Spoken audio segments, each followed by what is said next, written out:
Hey, what is up? Welcome to the Spalding Brothers Show podcast. Again, we only got one Spalding brother here. I'm your host, Wyatt Spalding. But today, I'm just going to talk about something that I have coming up with the new year coming. And Wes will be back probably for our next episode. But again, he's doing something fun again with some family. With the in-laws. So he'll be talking to us about that when he gets back. But for now, it's just me. And I'm going to talk about the big event that I have coming up. We did a previous episode. It was called What an Experience. It was when I talked about me going to a tennis tournament called the Xperience. Well, I'm about to go to the Xperience. And so I was going to talk about a little bit how I've been training for it and honestly what I've learned I need to work on more in tennis and how it relates to life. And so what I've learned through my training, especially now, with me moving out and, just being older, is yeah, you got to stay in shape, you got to practice and do all that.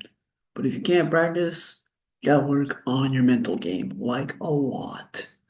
And that could be anything from like watching a tennis match to listening to an audiobook or reading a book about the mental game of tennis or just anything that would help you be calm in training. And so what this tournament is briefly, I'll explain again, is I'm going to this really big tournament. And the reason why I'm working on like my mental game is because it's the biggest tournament I play in every year. It's kind of cool because it starts the new year. It's always after New Year's. So it's a good way to start the new year. And it's a top 25 to 30, 32 professional tennis players in the United States get invited. You got to get invited to this tournament. And I've been going to it for like, oh man, probably 8 or 9 years, something like that. And my record in this tournament is 14 and 20. Not the best, but I have improved. My first 3 years, I only won like 2 matches, 3 matches, 2 or 3 matches. Then the next couple years, I won 3 matches, then 2 matches, and three again. Then the last year, I won my division, but I won only one match. The reason how that worked is I lost my two pool play. Usually we have a group of four in a bracket, but because there was an odd number, we had three, so we played round robin. And I ended up winning because I won the most games. So like you play 6 games, win by two. If each player wins a set, then you go to a third set tiebreaker and you play to 10 points. And I went to a third set tiebreaker in my second tournament match and I won it. And because I had won so many games in my first match, and then I beat my friend in the second match in a tiebreaker by only a couple games. Then they added up with all the games and I won. So it's kind of a weird way to win. I wasn't the most happiest that I should be for getting first because I only won one match. So I didn't feel like I deserved it, or I don't know. It didn't feel like how I thought it would. I mean, if I would have won 2 matches or even, I would have felt more, I would have felt better about it. But just winning one match, that sucks. But But anyway, what I learned also is that, man, I didn't play that good, but I still won. And that's kind of thing about like sports. You can play bad, but if you like mentally are in the game and trying to like still come up with a good game plan to get out of a hole, you can still win. Tennis is different because it's an individual sport. So you're just, you got to switch up your game plan, or even though you're playing bad, you just gotta find a way to win. If you're a baseline player and it's not working, then go to playing the net. If you're a net player, you're serving volley, then go, and that's not working, then go play the baseline. Like you have to like figure out ways to win on what your opponent's doing and what your strengths are. And sometimes you gotta believe in your weaknesses. Like mine is like my backhand isn't as strong as my forehand, so I want to uh, make sure that uh, my backhand is stronger. And sometimes I do run around my backhand and hit the forehand, but I want to make sure my backhand is good enough because I know they're going to see that it's not my strongest stroke, so they're going to hit to my backhand a lot. So you got to work on everything. But kind of back to like the mental game. So when I first started this tournament, like man, I was practicing like every day. It was the most important thing in my life to me was playing in this tournament. It was very stressful. I felt like, and tennis is just freaking stressful. It is. It can be. It's sometimes awful. And the reason why I felt so stressed is because I didn't play tennis to start because I loved it. I played basketball because I love to play. I played football because I love to play it. Baseball, the first sport I ever played, I love to play it. You know, I played tennis. I played tennis because I wanted to be great at something. And tennis was a sport where I improved the fastest and I just stuck with it. So yeah, sometimes I really do kind of think about quitting tennis. Not gonna lie, because I feel like it's stressful and I feel like, man, what's the point? Like this isn't any fun. This is stupid. Like, I just want to go play other sports. But then when I get out there and play, it's just like I freaking love it. I love the competition. You could probably say I love the competition more than I love the actual sport that I'm playing at the time. So I just want to do good. Anyway, it's because when I lived with my parents, I would practice like every day, 2, 3 hours, something like that. Now, I'm like moving out, older, have a job, all that stuff, not in school anymore. It's different. Like I'll work out maybe 2 or 3 days in a row or one day and then take the next day off because I am sore from my CP or just working out. Or I can't work out because I have something with work. Or I can't get a ride to the gym or whatever. And it's different. Like, man, am I gonna be good enough to play? Like, what am I gonna do? But what I've learned is like, one, even if you're stuck at your home, especially here in Nebraska because it's winter and it's cold, you can always find a way to work out. You know, get some bands, do some push-ups, get do jumping jacks or whatever.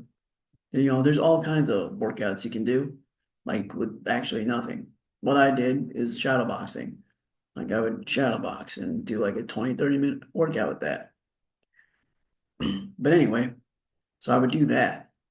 And then also what I learned is like, my mental game sucks. It sucked. I get so nervous and I get so frustrated about like playing and trying to do good and trying to prove that I am good, which, really lacks confidence and stuff. And so what I learned, I read this book, never finished it, but I think it was called like The Talent Code or something. My brother gave me the book and then I never finished it, so I just gave it back. But I read the beginning and I remember like it said in this book, like this person watched uh, videos of Roger Federer every day.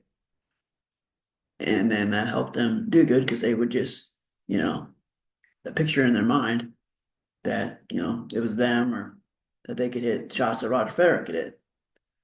So one summer when I was playing in a doubles league, between points, I would just close my eyes for a second and picture how everyone hit the ball. And I picture like Roger Federer, how he would hit it. But then I put myself in that image and that's how I was going to hit it. So that's what I started doing. So I started doing that and kind of doing that in matches every now and then, not all the time. Shouldn't do it every match. But the point is that recently with like the holidays and everything, it's hard to practice right before the tournament because you got holidays and sometimes you get bad weather and not gonna lie, sometimes I get sick and couldn't go practice right before the tournament. So what I would do is watch like condensed tennis matches I found on YouTube. So instead of watching a 3 hour tennis match, I watched a 30 to 40 minute tennis match on YouTube. And it would all be Roger Federer, just like playing in his matches. Didn't matter if he won or lost. I was just trying to watch his strokes, his footwork, all that stuff.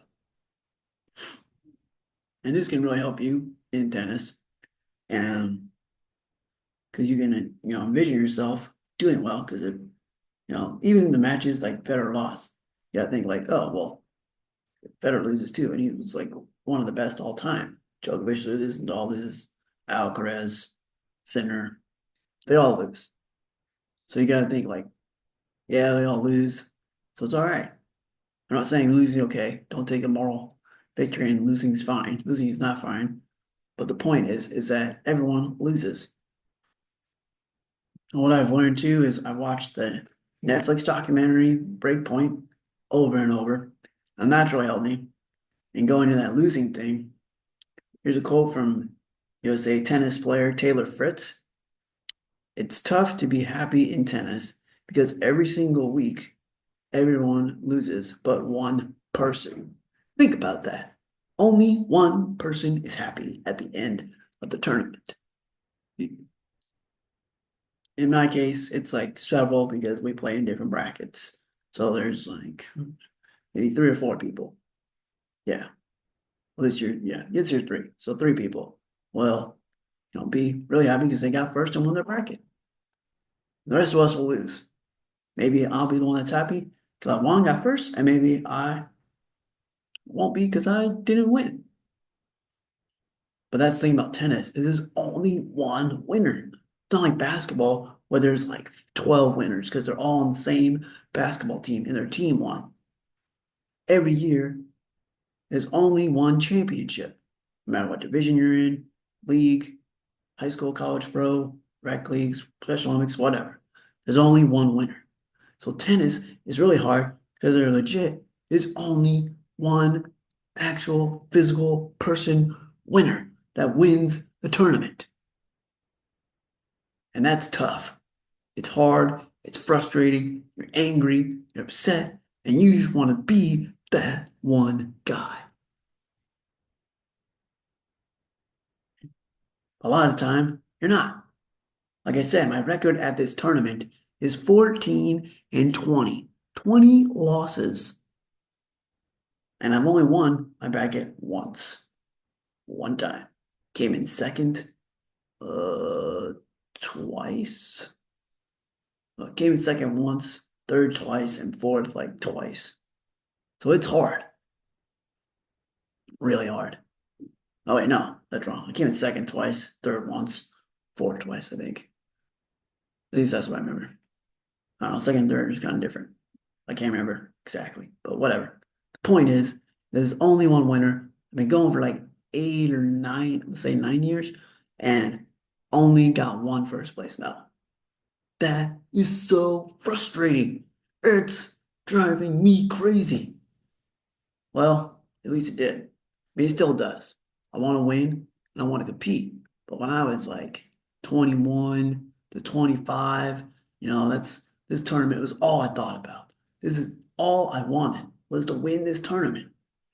Now, like things changing, me getting older, being able to move out, some medical stuff happened between the ages of 25 to 28, 29.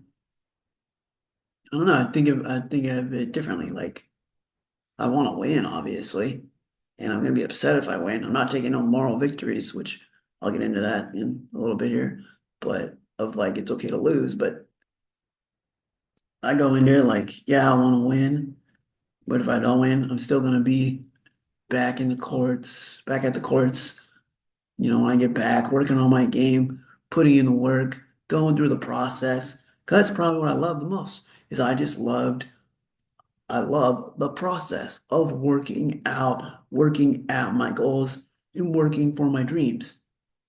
When I went to the USA Games for tennis and then for basketball, it was kind of disappointing because it felt like it was all over. It was done. Like there was nothing to work towards anymore because I already accomplished my goal. Now you can say, why? Well, you already accomplished your goal. You got first last year. So what's your goal now with this tournament? Well, it's like, I got first, but I didn't play very well. So this year, I want to play good, see if I can get first in the third division, and then maybe in the next year or two, I can move up to the second division, and then maybe go to the first division. Like, always gotta have that goal in mind, whether it's in sports or in life. If you like accomplish one goal, you got to figure out like how to create the other goal or little details of what your next goal is if you accomplish this goal. Because it's hard when you accomplish a goal and then you got nothing else. You got nothing left. Like, what am I working towards now? But there's always something to work towards. You can make up something that no one even thinks is a goal, but to you it is, because it doesn't matter. Like I've said in probably every freaking episode we've done for the Swami Bros show, like there's always something to work towards. You can always make another goal. You gotta work towards something. It's like that quote from The Rookie with Dennis Quaid in the baseball movie. If you don't have dreams, you don't have anything. Well, you gotta have something. With the new year coming, there's got to be something you're working at. There's got to be some goal or dream that you want. And maybe it's easy. It would take you a couple weeks, maybe it could take a couple months, maybe take you a couple of years. But there's got to be something that you want to work at. Has to be. For me, I thought it was always going to be this tournament. And it still is. It's still part of my goals in life is to do good at this tournament and maybe move up to the top division someday. Am I really close to that? No, probably not. Have I gotten a lot better every year? Yeah, I've gotten a lot better. But I'm nowhere near that goal of playing at the top or being the best player in the US. But that's what I also kind of love, is I'm still far away from that goal and dream, and I can just keep working at it and enjoying the process of trying to get better. That's just like in life, you you work at it, you work at it, you work at it, you work at it. And like, yeah, it's like frustrating if you don't reach it on a time limit and stuff. And I've said this before too, it's like you can't put, time limits on dreams. You can't because life will get in the way. It doesn't matter if it's a new year or not.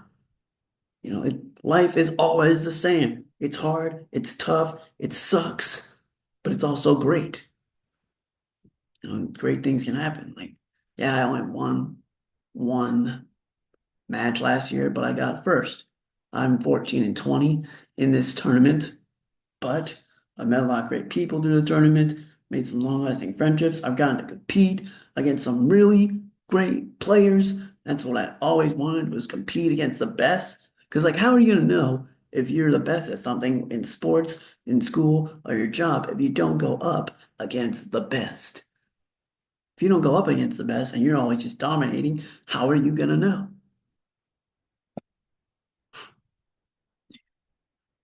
So like for me, back to like actually playing this tournament and kind of get what it feels like to actually just play tennis in general. If you go on Netflix and you watch the documentary Breakpoint, the introduction is great because the introduction says like kind of what it's like out there. And here's like the quote from it in the opening scene. You step out on that court, time stops. It's crazy. You're out there by yourself. Your heart starts beating faster, and that little voice in your head doesn't stop.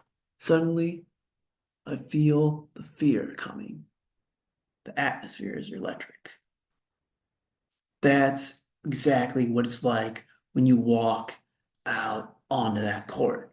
And that's quoted by several players that are in the documentary, and they just clip it into like what they're all saying and they add it in there.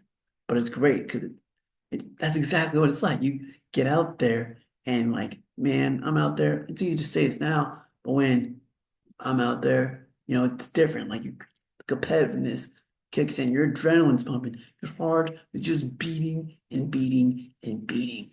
And then like you want to win, like I said earlier, so freaking bad. And the atmosphere just feels electric because the moment feels big. It doesn't matter if there's like 20,000 people, 20 people, or 5 people. When you compete and the tournament's big, you want to do good. You want to win, like I said earlier. And when you get out there, it's just you. You're just by yourself. And That's hard. Like, a lot of people play team sports, and that's in some ways easier. Because if you're playing bad, if I'm not shooting well in a basketball game, I have somebody to pass to. If I'm not playing good in a singles tennis match, I have no one to give the ball to play better to help me win. It's just me out there. And like any sport, you can relate it to life, but the way you can relate tennis to life is it's just you. It's just your life. It is just your life, and you're the only one out there. So you got to do something when things aren't going right, when the game plan's not working, when you feel like you know your heart's just beating fast and fast, and the anxiety kicks in. You got to figure out a way to deal with it so you can in a tennis match win the game, win the point, win the match. And in life, you just gotta like, I guess the simplest thing would be you gotta win the day or you gotta win the moment. You gotta stick to the moment and figure out what you're gonna do. Now, like, it's easier said than done. I could say all this stuff and go out there and do terrible and not keep my head. Or I could go out there and do great and do everything I said. But like, it's easier said than done, like I said. I know that I'm gonna like play in this tournament. I'm gonna have some down moments in it. I'm gonna struggle and I'm gonna like panic for a second. But the thing is like, can I pull myself out of that and keep calm then? Go back to being calm and then try to like win the next point, win the moment, and just see if I can win the tournament. Like it's easier said than done for everyone, honestly. You could say like, oh, I'm gonna go and to work and I'm going to do this and I'm going to do that and I'm going to make this happen. And it's cool when you say it in your mind, it sounds great, like at home. But when you go into work the next day, then it's like it's harder than you thought. But you got to figure out like, are you going to, you know, stand up to the challenge or are you just going to back down and not do it anymore? So yeah, it's just hard. Like I think that's what the great thing about sports is like there's so much failure in sports. And like when you're like a kid in your teens, in your early 20s, even mid 20s, I don't know, even if you're 30, 40, like how competitive are you? My problem is I'm probably too competitive, but don't care because I like to compete and I like to win. But that's just like in life. Like we all want to win, right? We all want to win in life. But it's harder than you think. Adversity, honestly, facing sports is nothing compared to the adversity you're gonna face in your daily freaking lives. It's gonna be freaking hard. But you got people that succeed all the time in life are happy, and get what they want. They just figure it out. You just gotta figure it out. And never accept losing. I mean, there's a certain time for, moral victories. And here's what I mean by that. Moral victory, if you lose and be like, oh, well, you know, it's okay, I lost. No big deal. It is a big deal, man. You lost. Okay? You lost. There's a winner and a loser, and you lost. The way it's in tennis, there's a winner and a loser. I'm either going to win my matches or I'm going to lose them. You're either going to get the job you wanted or you're not. Somebody won over you because they got the job that you wanted or the promotion that you wanted or the, the person you wanted to go out with or the gift you wanted for Christmas and or whatever. I don't know. Maybe the Christmas thing is not a good analogy, probably not. But whatever. But anyway, there's always someone that's probably gonna beat you out, but you're gonna beat someone else out too. You're gonna get a job over someone else, and then maybe you go apply for a higher position in your work, and you didn't get that, and someone else did it. There's a winner and a loser. And the way like moral victories work is like when you lose right away, don't accept losing. Losing sucks. No one ever succeeded by accepting losing. Okay? They succeeded by accepting to be a freaking winner. Okay? The way the moral victories work is like I'll lose a tennis match and it would suck. Or I'll play bad, or I'll choke a match away, or I'll come back in a match and lose at the very end. And it really hurts at the end. And like for an hour, or if it's my last match a day, or whatever, I just accept that pain and I'm mad and I'm pissed and I don't want to talk to anyone for at least an hour. and it hurts for the rest of the day, maybe. But the moral victory of it is, all right, I lost. What's worse than losing a tennis match? I have the advantage. I've gone through so many surgeries, procedures, all this medical crap that I can think about the worst thing possible, and some of it has actually happened to me. Surgeries, choking to death a couple times, uh, getting pneumonia, bronchitis, whatever. And I can think about that and it's like, well, that wasn't as bad as all those things. So if you lose, yeah, it sucks. It's a shitty moment. But there are, depending on the moment, I guess, or what you're going through, I mean, there are worse things in life than like not getting it. The promotion you wanted, maybe you didn't get the job, but then you go out and find another job, and everything happens for a reason, right? And so, like, this one failure could lead you to your next success. You never know. Playing this tournament, because I met so many great people, I've gotten to, meet people around the US, which people started to kind of know who I am because I play better and better at this tournament. Um, my Special Olympics organization, Nebraska, knew I played in this tournament, and I got interviewed one year at the tournament about what the tournament means to everyone, and people saw it, and I made some connections here and there. And now look, I'm like working for Special Olympics Nebraska, a global messenger. I got into uh, do some really cool opportunities through that, and just everything happens for a reason. And maybe like I don't think losing a tennis match had a big thing in me, like getting some of my huge successes in life, but it did help me along the way. Probably losing my tennis match or matches helped me the most in trying to move out and be independent. When I lost tennis matches and I was living with my parents, and this was the biggest thing I wanted. This was the number one thing in my life.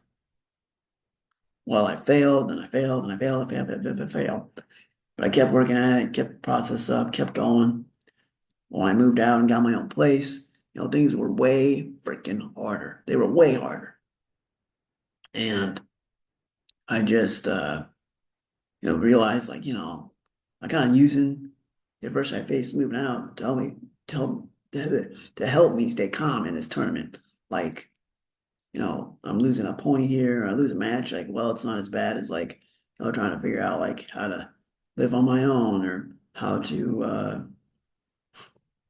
make food, or I could go home, make food, and making food is hard for me because I can't use, I have one good hand, so it takes me a while to make the food. And with my cerebral palsy, my legs get really sore when I stand a lot, and I'm really tired after I cook something or bake something, and I gotta figure out how to do that. And with me like living on my own, I don't get a ride automatically. I gotta figure out like, do I need to pay for Uber? Can I have my parents give me a ride?